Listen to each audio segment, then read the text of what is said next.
Good morning friends, मैं रत्न त्रिपाठी हाजिर हूँ एक बार फिर से अवसर क्लासेस में आप सभी का स्वागत करता हूँ। आज मैं लेकर के आया हूँ मैकेनिक्स की क्लास, जो सभी फर्स्ट ईयर की ब्रांचों में कॉमन सब्जेक्ट है। ठीक है, तो आज मैं बात करूंगा सबसे पहले टॉपिक पे कि आपने अभी तक क्या पढ़ा। ठीक है, तो आपने सबसे पहले अभी तक जब पढ़ा है तो फोर्स पढ़ा है। ठीक है, फोर्स एनालिसिस पढ़ा है, सिस्टम ऑफ फोर्स पढ़ा है, बलों के निकाय पढ़े हैं। उनमें से कौन कौन से बल निकाय थे, concurrent, non concurrent, parallel, non parallel, ठीक है, और नॉन पैरेलल, ठीक है, कोप्लेनर, नॉन कोप्लेनर। ठीक है, तो ये सारे आपने पढ़े थे। उसके बाद पॉइंट ऑफ कंकरेंट, संगमन बिंदु, जहां जो संगमन बिंदु मैंने अगर बताना भूल गया हूं तो बता देता हूं, जहां पर सभी बलों की क्रिया रेखाएं जिस पॉइंट पर आकर मिलती हैं उसे संगमन बिंदु या पॉइंट ऑफ कंकरेंट बात करते हैं। ठीक है, उसके बाद पैरेलल फोर्स, ठीक है, उसके बाद रिजल्टेंट फोर्स, परिणामी बल जिसको बोलते हैं। ठीक है, बलों का संयोजन। ठीक है, इक्विलिब्रियम, साम्यावस्था पढ़ी है। ठीक है, साम्यावस्था दो प्रकार की, एक स्टैटिक एक dynamic. Static equilibrium, dynamic equilibrium मतलब स्टैटिक साम्यावस्था और गतिक साम्यावस्था।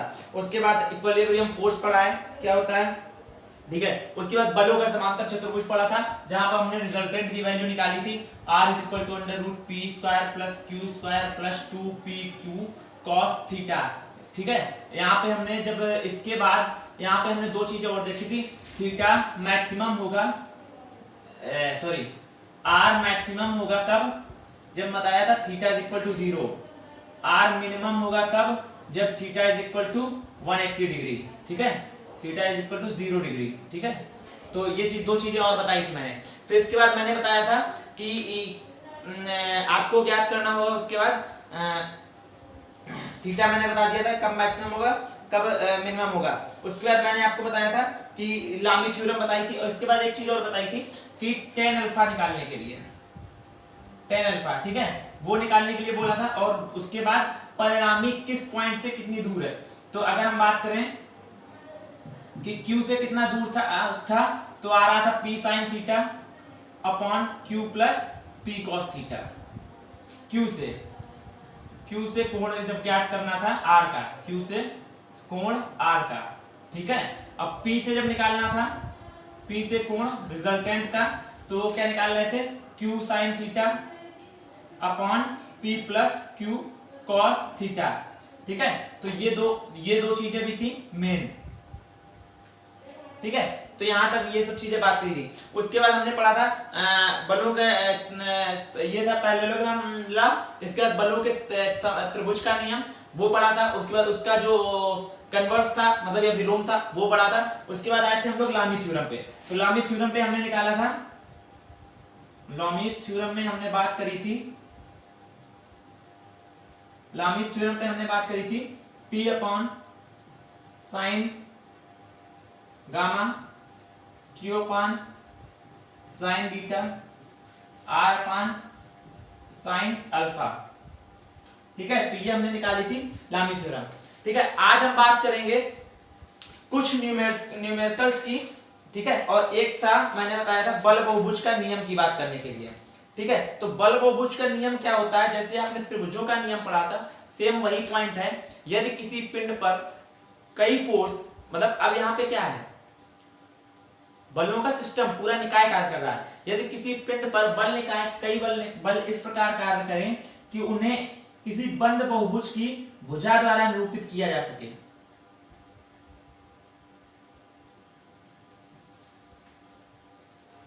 ठीक है, P, ध्यान देना, Q, R, S, ठीक है, और T। अगर हम बंद बहुभुज की बात करें तो P, Q, R, S, T।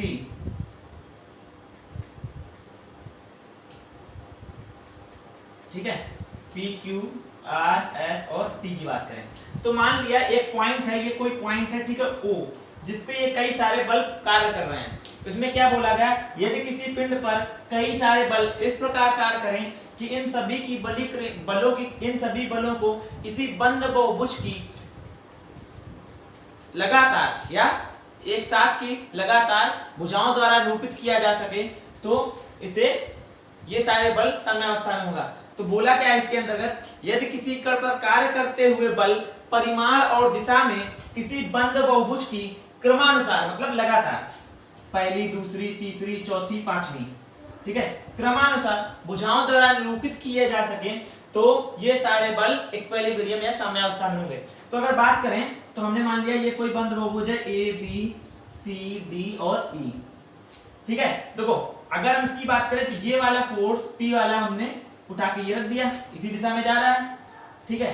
अब अगर बात करें इस वाली लाइन की तो हमने यहाँ पे उठा के रख दिया Q, ये वाला उठा के यहाँ पे रख दिया।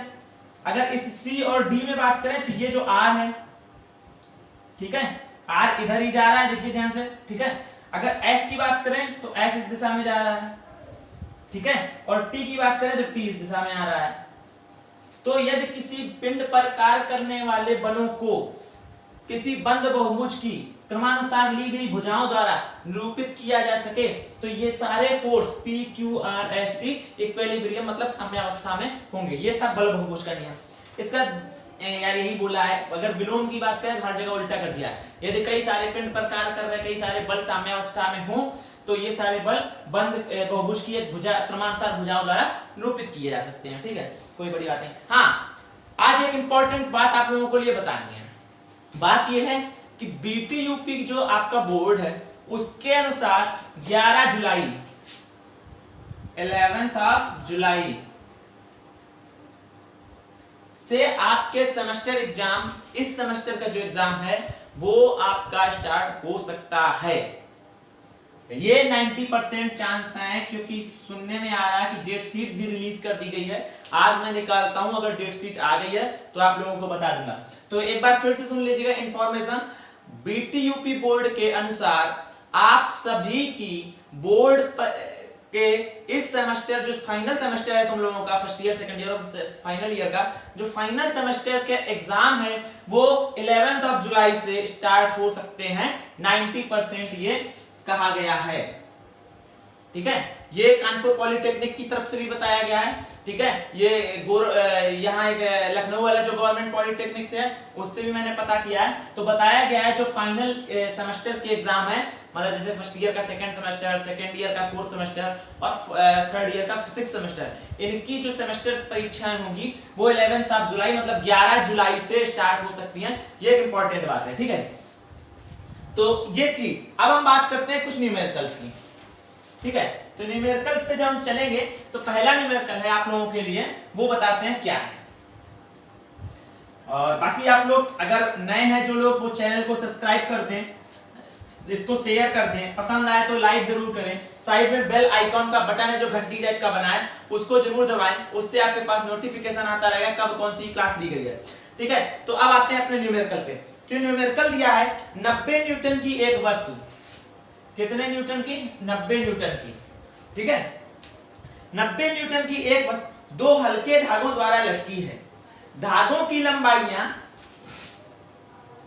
5 मीटर तथा 12 मीटर है। धागों की लंबाइयां 5 मीटर तथा 12 मीटर है। दोनों धागे, ध्यान से सुनना ये बात, दोनों धागे एक ही क्षैतिज रेखा पर, मतलब कोई एक क्षैतिज रेखा है ये, ठीक है, कोई एक ये क्षैतिज रेखा है। दोनों धागे एक ही क्षैतिज रेखा पर दो बिंदुओं पर बंधे हैं। तो कोई एक पॉइंट अगर हम ये ले लें और एक कोई पॉइंट ये ले लें, दो बिंदुओं पर बंधे हैं, पॉइंट ए और बी पर वो दोनों धागे बंधे हैं, ठीक है। दोनों बिंदुओं के बीच दूरी 13 मीटर है। यहां से यहां तक की जो दूरी बताई है वो 13 मीटर बताई है, ठीक है। ये हम हटाए दे रहे हैं जिससे आप लोगों को आसानी हो समझने में, ठीक है। दोनों बिंदुओं के बीच दूरी 13 मीटर है, ठीक है। एट लास्ट टाइम चलते हैं सीधे सीधे, ठीक है। दोनों बिंदुओं के बीच दूरी तय। धागों में तनाव ज्ञात कीजिए। तो पहला धागा जिसकी लंबाई L1 थी हमने मान लिया टेंशन T1 है, L2 वाले में टेंशन T2 है। तो धागों में तनाव ज्ञात करना था। एक 90 न्यूटन की वस्तु है, 19 न्यूटन की क्या है? एक वस्तु, ठीक है, जो दो धागों द्वारा, मतलब एक 90 न्यूटन की कोई वस्तु, ये मान लो एक 90 न्यूटन की वस्तु है। ये अब जब 90 न्यूटन का भार लगा नीचे की तरफ लगेगा तो ये हो गया 90 न्यूटन, ठीक है।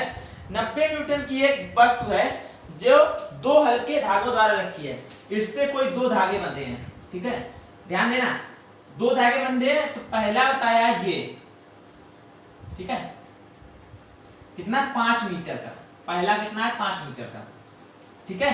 दूसरा जो है 12 मीटर। अब देखो अगर वो भी यही मिला देंगे तो बड़ा, तो मतलब क्या ये पॉइंट जो है वो कहीं दूर है, यहाँ कहीं, मतलब ये धागा बड़ा है, ठीक है, तभी तो 12 मीटर शो कर पाओगे, दोनों बराबर हो जाएंगे। तो दो धागे हैं, इसके बीच की दूरी दे रखी है 13 मीटर और बोल दिया है कि दो एक वस्तु है 90 न्यूटन की, ठीक है, ठीक है, ठीक है, 90 न्यूटन की वस्तु है, दो धागों द्वारा बंधी है, जिसमें पहले धागे की लंबाई 5 मीटर, दूसरे धागे की लंबाई 12 मीटर है। देखो ध्यान दीजिए, ये थोड़ा बराबर हो रहा है, तो इसको हम थोड़ा छोटा कर लें, इससे समझ में आए हाँ 5 मीटर होता क्या है, ठीक है, ये थोड़ा हमने छोटा कर दिया, ठीक, पॉइंट ए और बी, ठीक है, ये हो गया 5 मीटर। अब समझ में आ रहा है ये छोटा ये बड़ा है, ठीक है। तो हमने बोला पहला धागा जिसकी लंबाई 5 मीटर है, ये है L1, तो हमने इसको दिया, इसमें मान लिया हमने तनाव T1 आ रहा है, ठीक है। दूसरा जो धागा है इस पे तनाव क्या आ रहा है, T2 आ रहा है, और यही हमें T1 तथा T2 ज्ञात करना। इसकी लंबाई दे रखी है 13 मीटर, इसकी 12 मीटर यहां से दे रखी है, ठीक है, इसकी 5 मीटर ये दे रखी है सेंटर से। अब बोला क्या है कि धागों में तनाव ज्ञात कीजिए, ये बोल दिया है। तो अगर हम एक काम कर लें, देखो ये चीज जो है, अगर यहां से हम एक परपेंडिकुलर डाल दें, ठीक है, परपेंडिकुलर डाल दिया, अभी तक ये कोण कितना था 90 डिग्री, ठीक है, ये कोण अगर हम थीटा मान लें, ये कोण अगर हम थीटा मान लें, इसको ना ए दिया था और ये पॉइंट मान लिया सी, ठीक है, पॉइंट सी है जो सी वस्तु है, ठीक है। तो ये कोण अगर हमने क्या मान लिया 90 डिग्री, तो ये थीटा था, तो ये कितना बचा निकालना, पहले आप देख लो, ये 90, ये थीटा, ठीक है, ये पूरा 90 था, और ये कितना हो गया 90, देखो 180 टोटल होता है तीनों का योग। तो अगर हम कर दें थीटा प्लस ये वाला, ठीक है, प्लस 90 इज इक्वल टू 180, ठीक है, 180 को इधर ले आओ तो माइनस थीटा में सॉरी हमें ज्ञात ये करना है, तो इधर जाएगा 90 माइनस थीटा हो जाएगा, ये इधर जाएगा माइनस कर जाए माइनस, ये कितना बचा मेरे पास 90 माइनस थीटा, ये बचा मेरे पास 90 माइनस थीटा। अगर हम अब देखो इसमें बात कर लें इस कोण की, ये कोण भी मान लो हमने थीटा मान लिया, ठीक है, ये अगर थीटा है, ये 90 माइनस थीटा है, थीटा थीटा जब दोनों को जोड़ोगे थीटा थीटा कैंसिल हो जाएगा, ये कितना बचेगा, ये तो हमें समझ में आ रहा है 90 डिग्री है। अगर इस पे हमने लंब इसलिए है ये हमें पता चल जाए ये वाला एंगल, ठीक है, यहां से थोड़ा नीचे कर देते हैं ताकि ये समझ में आता रहे, ठीक है, ये हो गया थीटा, ये हो गया 90। अब अगर हम बात करें, ये देखो ये हमने थीटा निकाला कैसे, ये देखो इधर से आया, अगर हम इसको कर दें तो ये भी थीटा हो जाएगा, ठीक है, ये थीटा, तो ये 90 था, हो गया। तो ये दोनों कैसे हैं एकांतर, ठीक है, ये और ये इधर से हो गया ना थीटा, तो इधर से निकाला लिया हमने थीटा। अब बात करते हैं इस पे हम क्या लगा देते हैं, लामीस थ्योरम, क्या थी लामीस थ्योरम, पहले लिख लेते हैं P upon sine gamma Q upon sine beta equal to R upon sine alpha. ज्ञात करना है हमें T1 और T2, तो पहले लेते हैं T1, ये है, इसके सामने कोण ये साइन थीटा ए, ध्यान देना, ठीक है। क्या हो रहा है क्वेश्चन एक बार और चेक करो, क्या दे रखा है, यदि ए 90 न्यूटन की दो वस्तुएं हल्के द्रव्यमान, दोनों पहले जाना दिए इस गुणा है, तो हाँ यहां पे आ गए, तो हम लेते हैं T1 इज इक्वल टू, ये हमने ले लिया T1, ठीक है, ये हो गया हमारा T1 इक्वल टू साइन कोण, कौन सा साइन कोण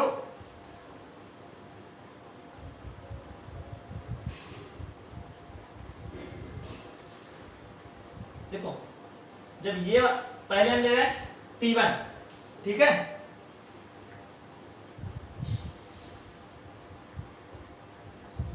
तो अगर हम ये देखो यहां से ये हम इसको साफ कर रहे हैं, ठीक है। यहां से मान लो ये लग रहा था, ठीक है। हाँ अब देखो ये है 90 न्यूटन वाला कार, ठीक है। यहां हमने मान लिया पॉइंट सी था, यहाँ पे ये एंगल जो है पी है, ठीक है। तो यहां से अगर हम बात करें पहले इसकी T1 की, तो T1 में हम जब इसके सामने का कोण लेंगे, T1 के सामने का कोण लेंगे तो कौन सा आएगा, T1 अपान P ये अपॉन PCA ये वाला कोण, तो ये 90 है, तो ये हो गया 90 प्लस कोण PCA, ठीक है। अब लेते हैं T2 अपॉन ये वाला हमने लिया है T2 अपॉन ये T2 ये है, ठीक है। इसके सामने कोण ये वाला PCB साइन कोण PCB इज इक्वल टू, ठीक है, 90। ये P हमें पता है तो हम ले सकते हैं P अपॉन, देखो एक कोण, दो कोण, तीन कोण, बोला गया था। देखो पहला कोण ये था, दूसरा कोण ये था, तीसरा से एक बल शेष दो बलों की ज्या के समानुपाती होता है। तो ये जब लिया तो इन दोनों के बीच के कोण के बराबर होगा। तो अब ये लिया तो इन दोनों को ये वाला जब लिया तो इन दोनों के बीच के कोण के बराबर होगा। तो ये ले रहे हैं तो ये कितना हो गया 90, यही तो है पूरा 90, ठीक है। हो सकता है अब देखो समझा दे रहे हैं, इसको थोड़ा हम साफ बना दें फिर समझ में आ जाएगा, ठीक है। यहां से देखो ये था कुछ इस तरीके से, यहाँ पे ये वस्तु लटकी है P is equal to 90 newton, ठीक है। यहाँ पे पॉइंट C है जहां पे दोनों धागे बंधे हुए हैं वस्तु पे, ठीक है। अब देखो ये हमने क्या माना था, ये पूरा जो था ये क्या था 90, ये क्या था थीटा, ठीक है। अब देखो जब हमने ये लिया क्या T1, तो शेष दो कोण कौन, एक ये बचा बल एक ये, तो इनके बीच का कोण ये हुआ, ये हमारा थीटा था, ये 90 आ रहा है, तो हो गया sin 90 प्लस थीटा, ठीक है। तो PCA नहीं, देखो कोण क्या बचा PCA बचा, ठीक है। अब हमने T2 लिया जब, तो ये था शेष दो बल कौन से बचे, ये और ये, तो इनके बीच का कोण ये बचा, यही तो बचा। तो ये कितना आ रहा है देखो ध्यान से, PCB आ गया, PCB आ गया, ठीक है। हाँ ठीक है। अब देखो तो अब ध्यान से देखना, अगर हम इसकी बात कर लें ऐसे, देखो ये 90 है, इधर ये 90 है, ये थीटा हो जाएगा, ठीक है। रुक जाना हाँ ठीक है। अब देखो अब इसमें वैल्यू रखो पहले, ठीक है। तो T1 अपॉन साइन PCA की वैल्यू, P ये पॉइंट था CA, तो ये 90 plus theta sine 90 plus theta. अब बात करते हैं T2 की, T2 में PCB ये कौन है, तो इसकी बात करें तो ये कितना है टोटल, देखो टोटल था 180, ये थीटा निकल गया, तो साइन 180 माइनस थीटा। भाई ये हमें लेना इतना कोण है, ये थीटा है, टोटल 180 था, तो ये कितना बचा 180 माइनस थीटा ही तो बचा, ठीक। एक मिनट, ठीक है। हाँ तो यहां हो गया ये 180 माइनस थीटा हो गया इधर। अब बात करते हैं P वाले में अगर यहां से बात करें साइन की, तो कौन सा कोण लोगे ACB, साइन कोण ACB। तो ACB की जब बात करेंगे हम, तो ACB में हमारा क्या आएगा 90 डिग्री, तो साइन 90 डिग्री। यहां तक क्लियर हो गया। जब साइन यहां हो गया तो देखो, ठीक है। हाँ अब बात करते हैं, तो साइन 90 प्लस थीटा जो होता है वो होता है cos theta, sine 90 plus theta cos theta, ठीक है। और T2 upon sine 180 minus theta होता है sine theta, is equal to P की वैल्यू 90 अपॉन साइन 90 की वैल्यू, साइन 90 की वैल्यू 1, ठीक है। अब देखो यहां से हम सॉल्यूशन निकालते हैं, कैसे, दो को लेके सॉल्व करेंगे, इसको और इसको और फिर इसको और इसको, दो। अब दो निकालने के लिए क्या करेंगे, पहले हम पूरा जो एंगल है आपका A, B और C, जो ट्रायंगल है त्रिभुज ABC से लेंगे, तो यहां से पहले साइन थीटा की वैल्यू निकालनी है। तो ये 90 डिग्री है, ठीक है, ये थीटा है, ये हो गया लंब, ये हो गया हमारा कर्ण, ये हो गया आधार। तो साइन थीटा वाला लंब कौन सा, ये वाला, तो क्या हो गया AC अपॉन कर्ण AB। तो साइन थीटा AC की वैल्यू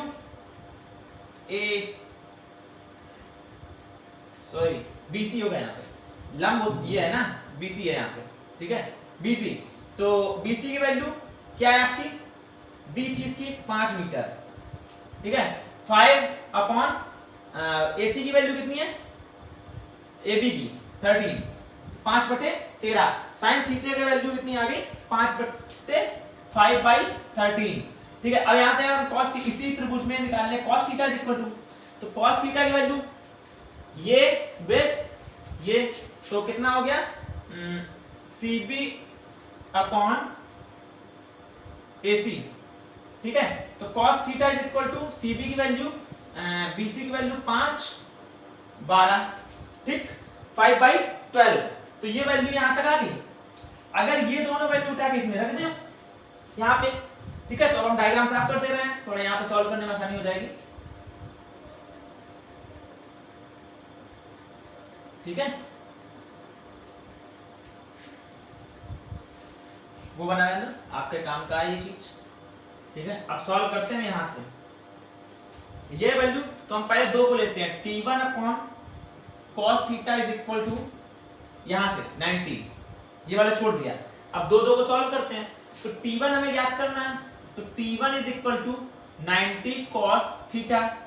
cos थीटा की वैल्यू हमें पता है, ये निकालिए 5/12, ठीक है, 5/12 cos, एक मिनट, ये था ना, ये थीटा था, एक था थीटा, शायद कुछ गलत हो गया है, cos थीटा की वैल्यू गलत है यहाँ पे, 12/13 होनी चाहिए थी। तो ये थीटा था, cos थीटा बता आधार बटे कर्ण, तो आधार क्या था आपका बेस, अगर बात करें तो ये था 12/13, यहाँ पे आएगी 12/13, ठीक है। डायग्राम आप लोग देख रहे हैं, पीछे देख लेना, ठीक है, 12/13 यहाँ पे ये, तो 12/13 सॉल्व करोगे इसको, तो इसको यहाँ सॉल्व कर लेना, T1 की वैल्यू निकल आएगी 90 12/13, यहां से आ जाएगा आपका T1। अब बात करते हैं T2 की, T2 अपॉन साइन थीटा, अब इन दो को सॉल्व कर लो, इज इक्वल टू 90, तो T2 is equal to 90 sine theta, ठीक है। तो T2 is equal to sine theta की वैल्यू निकाल चुके हैं 5/13, सॉल्व कर लेना, T2 की वैल्यू आ जाएगी, ठीक है। तो आंसर इसमें क्या क्या दिया है, इसमें दिया है T1 की वैल्यू जो दी है ये है T1, ठीक है। T1 की वैल्यू इसमें दे रखी है 83.08 न्यूटन, ठीक है, और T2 की वैल्यू दे रखी है 34.61 न्यूटन। चेक करिएगा यही आ रहा होगा, ठीक है, सॉल्व करने पर।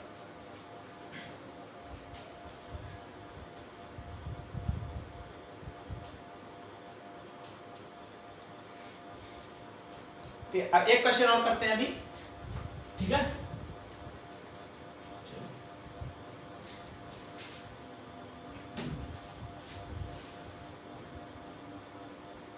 समझ में ना आया हो तो कमेंट कर देना नीचे, मैं दोबारा कर दूंगा, वैसे कोशिश करिएगा पहले आप लोग अपने हाथ से करने का, ठीक है। अब बात करते हैं दूसरे क्वेश्चन पे। दीवार की एक डायग्राम दिया हुआ है, वो है कुछ इस तरीके से,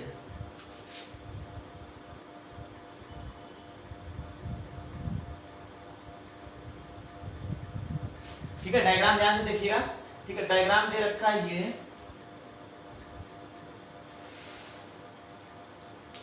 यदि तान में अधिकतम बल 250 न्यूटन का हो, ठीक है,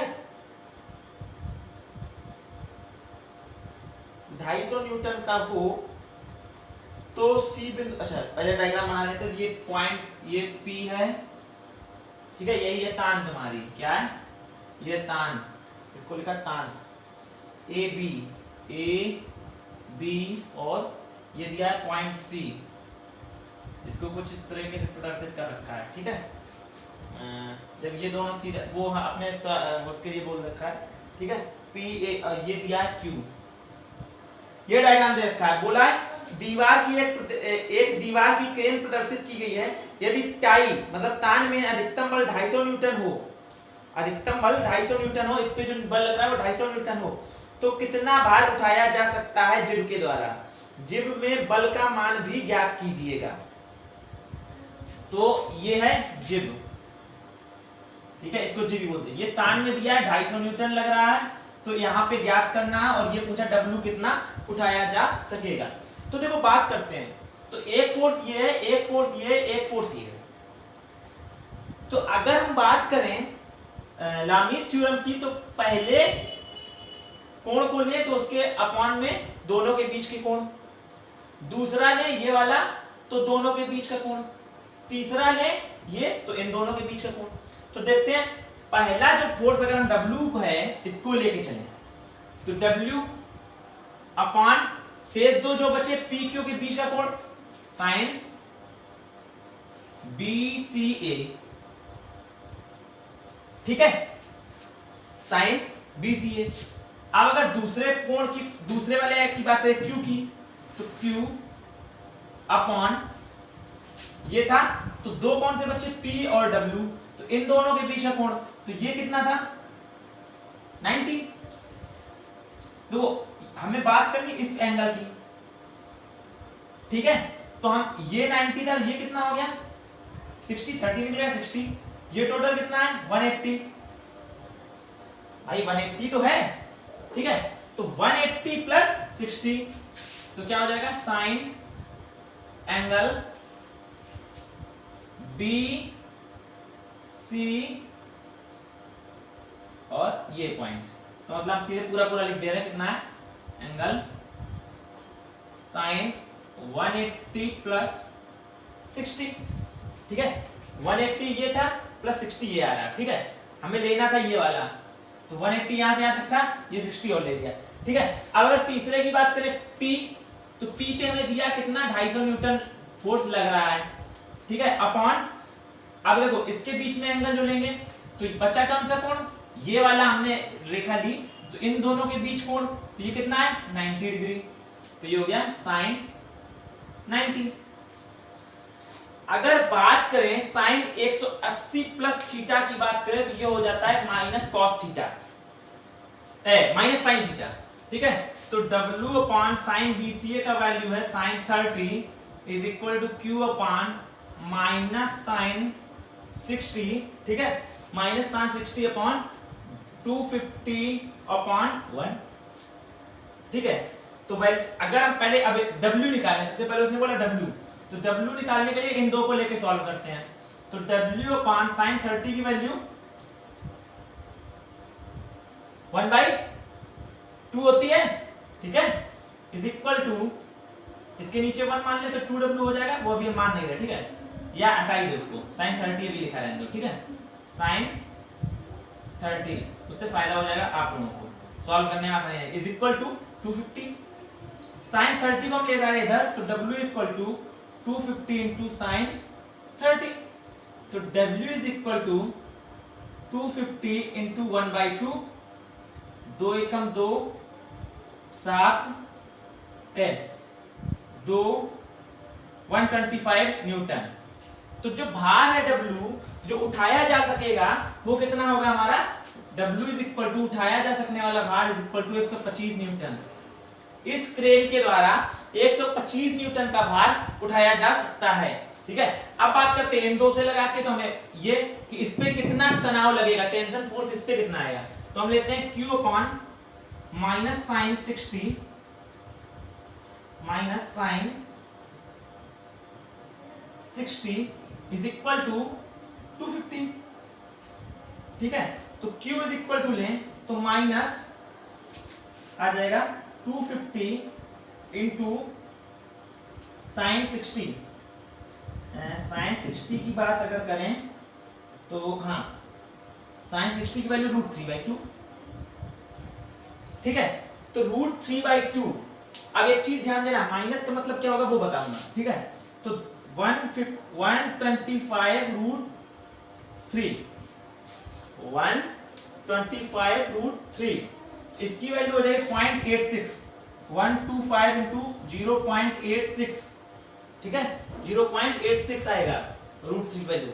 तो अब इसको जब इंटू कर रहे हैं, ये माइनस में था, तो Q is equal to minus, इसको जब इंटू करोगे कितना आएगा, माइनस 216.5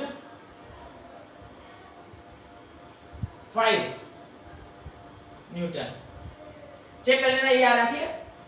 तो इसका जो आंसर दिया वो यही दिया है, एक आंसर दिया है हाँ, ठीक है। इसका मतलब क्या है कि हम टेंशन इस दिशा में दिखा रहे थे, ये टेंशन हमने गलत दिशा में दिखा दिया। अगर यही टेंशन मतलब तनाव जो लगेगा वो इस दिशा में लगेगा, माइनस का मतलब यह है जो हमने दिखाया उसका विपरीत शो करेगा, ठीक है, ये मतलब, ठीक है। तो जो न्यूमेरिकल थे, तो ध्यान दें कुछ चीजों का आप लोग ध्यान रखिएगा, जो मैं करा रहा हूं प्लीज एक बार रिवाइज जरूर करें घर पे। जो चीज आपको नहीं समझ में आ रही है वो चीज आप हमसे पूछिएगा, कमेंट में डालिएगा। और कोई प्रॉब्लम हो रहा, मैंने असाइनमेंट भी दिया है तो बच्चों के लिए, जिससे उनका रिवीजन होता रहता है असाइनमेंट के जरिए। सेकेंड ईयर को दिया हाइड्रोलिक्स का मैंने अभी तक असाइनमेंट, कल है, आज 22 तारीख है, आज सभी बच्चों का असाइनमेंट सबमिट होना है। आज देखते हैं कितने बच्चे मुझे सबमिट करते हैं असाइनमेंट, इससे ये पता चलता है कितने लोग सीरियसली पढ़ाई ले रहे हैं। और ये चीज, इस पे मैं वीडियो बनाऊंगा अभी एक, कि कब से आप लोगों का एग्जाम होना है, वो मैं इस वीडियो में अभी घोषणा करूंगा। जो भी होगा मैं बताऊंगा पूरी बात, कैसे होगा, क्यों होगा, अगर डेट शीट आ गई है तो कब से एग्जाम होंगे, क्या 11 जुलाई सही डेट है या नहीं है, ठीक है। मिलते हैं नेक्स्ट क्लास में, घर पर रहे, सुरक्षित रहें, जय हिंद।